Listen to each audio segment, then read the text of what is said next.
2025 ఫిబ్రవరి నెల 3వ రాశి మిథున రాశి ఫలితాలు. కన్యా మిథునయోర్ బుధ. కన్యా మిథున రాశులకి బుధుడు అధిపతి. కానీ ఈ రాశి వాళ్ళ పరిస్థితి పూర్తిగా బాగా లేదు అని చెప్పాలి. శుక్రుడు ఒక్కడే బాగున్నాడు, మిగతా గ్రహాలు ఏవీ బాగాలేవు. 9 గ్రహాల్లో 8 గ్రహాలు పూర్తిగా బాగాలేవు. పైన 12ంట గురువు, 1ంట కుజుడు. ఈ గ్రహాల యొక్క ఫలితం ఏమిటంటే బాగా ఆలోచించాల్సింది. 12ంట కానీ 1ంట కానీ 2ంట కానీ శుక్రుడు శని కానీ కుజుడు కానీ గురువు కానీ ఉండేటట్లయితే చాలా కష్టాలు వస్తాయి. కుజుడు జన్మంలో ఉండటం వల్ల అనారోగ్యాలు వస్తాయి. ఈ అనారోగ్యాలు బాగా ఇబ్బంది పెడతాయి. అందులో ఇప్పుడు ఈ పొల్యూషన్ బట్టి రకరకాల జ్వరాలు వస్తున్నాయి. ఈ జ్వరాల వల్ల నెలల పర్యంతం బాధపడుతున్నారు. అదే వయసులో వాళ్ళైతే వెంటనే ఫ్లూ జ్వరాలు అంటున్నారు. జలుబు దగ్గుతో కూడిన జ్వరాలు ఇప్పుడు వస్తున్నాయి. ఈ జ్వరం వచ్చిందంటే నెల రోజులాగా తగ్గట్లేదు. తర్వాత చికెన్ గున్యా అనేది వస్తుంది. ఇతర రకరకాల జ్వరాలు వస్తున్నాయి. వయసులో ఉన్న వాళ్ళైతే తట్టుకుంటున్నారు, వృద్ధులైతేనేమో చాలా ఇబ్బంది పడుతున్నారు. కాబట్టి ఈ రాశి వాళ్ళు అనారోగ్యం ఉండేది ఖచ్చితంగా కనబడుతోంది మిథున రాశికి. ఎందుకంటే ద్వాదశంలో గురువు, 1ంట కుజుడు.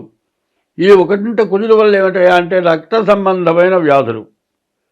ముందు డాక్టర్ దగ్గరికి వెళ్తే ఏం చేస్తాడంటే ఏదో 2 రోజులు జ్వరం వస్తుందంటే మందులు ఇస్తాడు. 4 రోజులు గడిచిన తర్వాత రక్త పరీక్ష చేయించవయా అంటాడు.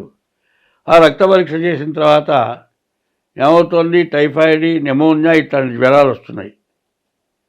చాలా జాగ్రత్తగా ఉండాల్సిన సమయం ఇది. ఈ రాశి వాళ్ళు సరిగ్గా మీ జన్మ నక్షత్రాన్ని బట్టి రాసి వస్తుంది. ఈ రాశి వాళ్ళే కాదు, ఈ 12 రాశుల వాళ్ళల్లో కూడా చాలా రకాలైన అనారోగ్యాలు వస్తున్నాయి. మరి ప్రభుత్వం కూడా మళ్ళీ లాక్డౌన్ పెట్టబోతోంది. మరి దీనివల్ల చాలా ఇబ్బందులు వచ్చే లక్షణాలు ఉన్నాయి. కాబట్టి మీ జాతకం చూపించుకోవటం, ఏమాత్రం అనుమానం వచ్చినా వెంటనే వైద్యం చేయించుకోవడం చాలా అవసరంగా కనబడుతోంది. అందులో ఇక మిథున రాశి వాళ్ళకి పూర్తిగా అనారోగ్యం సమస్య. తర్వాత ఈ రాశి వాళ్ళు ఎవరికైనా చేతి మీదుగా డబ్బులు ఇస్తే తిరిగి రావు. పొరపాటు కూడా డబ్బులు ఇవ్వకూడదు. డబ్బులు ఇస్తే మాత్రం తిరిగి రావు. తర్వాత ఈ రాశి వాళ్ళు ఎక్కడైనా సీట్లు పాడుకునే వాళ్ళకి సాక్ష్య సంతకాలు కానీ, ఏదైనా బ్యాంకీ లోన్లు తీసుకునే వాళ్ళకి సాక్ష్య సంతకాలు కానీ పెడితే వాళ్ళ డబ్బులకు కొడతారు, మొత్తం వీళ్ళు కట్టాల్సి వస్తుంది. కొన్ని ఇండస్ట్రీస్కి లక్షల్లో తీసుకునేది ఉంది. ఆస్తులు అమ్మి కట్టినా కూడా బాకీలు తీరక ఇబ్బంది పడే లక్షణాలు ఉన్నాయి. కాబట్టి ఈ రాశి వాళ్ళు ఎక్కడా పొరపాటు పడకుండా, తొందరపడకుండా జాగ్రత్త వహించడం అవసరం.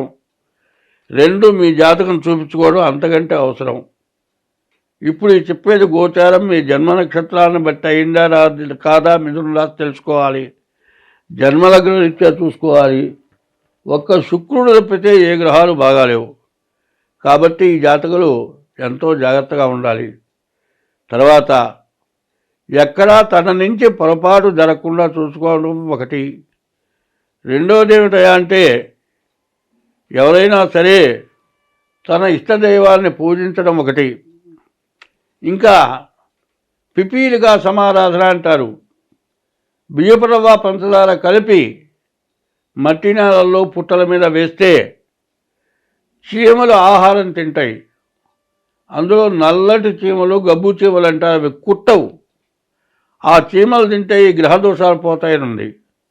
అటువంటి చేయటం. ఏది ఏమైనా ముందు మీ డేట్ ఆఫ్ బర్త్ ద్వారా మిథున రాశి వాళ్ళు తప్పనిసరిగా మీ జాతకం చూపించుకోవాలి.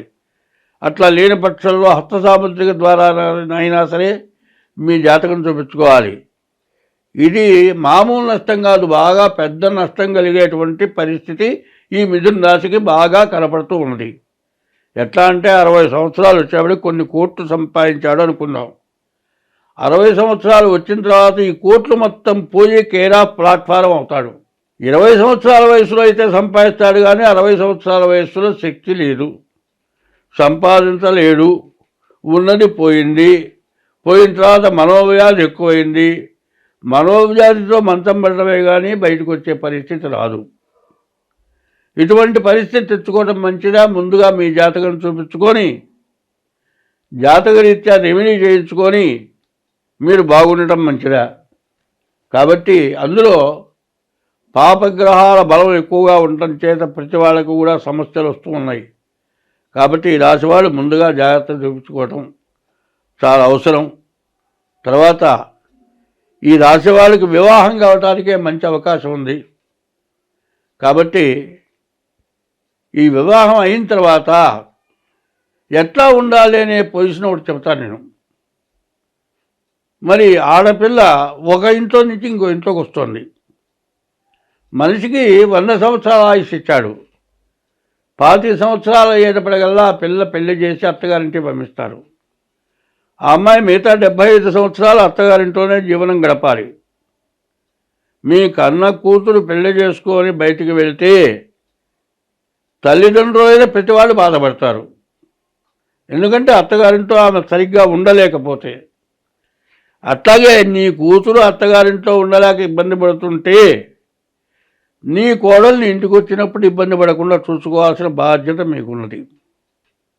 కాబట్టి కన్న కూతురు కంటే ఎక్కువైంది కోడలు.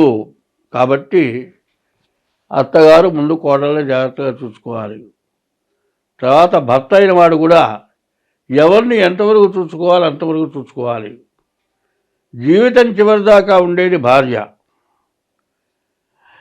మధ్యలో పోయేవాళ్ళు తల్లిదండ్రులు. కాబట్టి భార్యని జాగ్రత్తగా అదుపులో పెట్టుకోవటమే కాక తల్లిదండ్రుల సమస్య లేకుండా జాగ్రత్తగా చూసుకుంటే ఈ కాలం గడుస్తుంది. ఎందుకంటే బండికి 2 చక్రాలు నడిస్తేనే బండి సరిగ్గా నడుస్తుంది. ఒక చక్రం నడవకపోతే బండి నడవదు. బండికి 2 చక్రాలంటే భార్యాభర్తలు.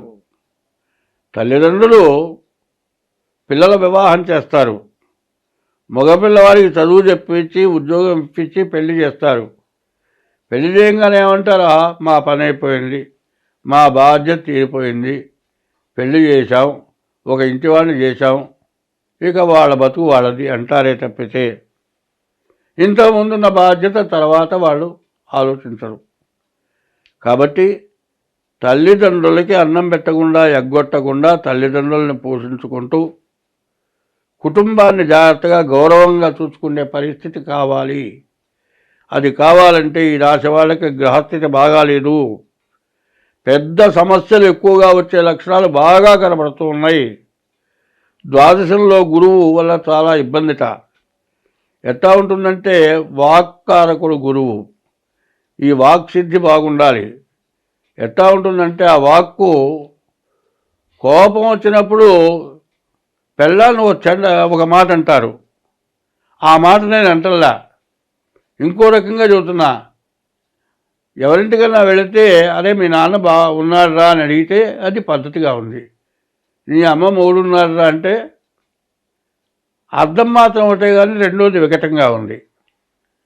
అట్లా వికటమైన భాషలు లేకుండా అందరూ సమంజసంగా ఉండటం ఈ రాశి వాళ్ళకి చాలా అవసరం. తర్వాత ఇంట్లో అందరూ కూడా ఎవరి తగిన బాధ్యతగా వాళ్ళు ఉండాలి. బాధ్యత తప్పి ప్రవర్తించకుండా ఉండాలి. ఈ రాశి వాళ్ళు ముందు జాతకం చూపించుకోవాలి. వివాహం కాలేదనుకున్న వాళ్ళు వివాహం అయిన తర్వాత సంవత్సరం జరగకుండా చాలా ఇబ్బందులు పడుతూ ఉన్నారు. కాబట్టి ఈ రాశి వాళ్ళు ఎంత జాగ్రత్త పడితే అంత మంచిది. స్వస్తి.